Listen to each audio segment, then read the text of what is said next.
আহ হুজুর, আমার পেটে না খুব ব্যথা, আমার আর সহ্য হইতেছে না। আপনি কিছু একটা করেন হুজুর। এই না ওষুধ, এটা বাড়িতে যাই খেয়ে নেবে, আর আমি আল্লাহর কাছে তোমার জন্য দোয়া করব। ঠিক আছে হুজুর। আহ বন্ধু পেটে না খুব ব্যথা করতেছে, কি করবো কস না, যাতে পেটে ব্যথা কমে যায়। ভাই ওষুধ তো আছে, কিন্তু 5,000 টাকা লাগবে। ভাই টাকা নিয়ে নে, কিন্তু তাড়াতাড়ি ওষুধটা দিয়ে আমার ভাই। ভাই এটা কি খাওয়াই দিছিস, আমার পেট ব্যথা তো আরো বেড়ে গেছে। বাইরে গেছে? চল চল চল, জলদি চল।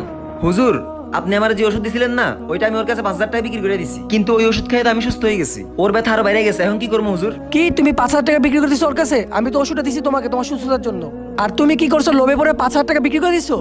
হয়তো এই জন্য আল্লাহ তাআলা ওষুধের গুণাগুণ তুলে নিছে। ভাইয়ারা, একটা কথা মনে রাখবা, সুস্থতা ওষুধের মাধ্যমে নয়, সুস্থতা আসে আল্লাহ তাআলার পক্ষ থেকে, আর আল্লাহ তাআলা লোভী মানুষ পছন্দ করে না। হুজুর, আমি আমার ভুল বুঝতে পারছি, আজকের পর থেকে আর কখনো লোভ করবো না। হে আল্লাহ, তুমি আমার মাফ করে দাও।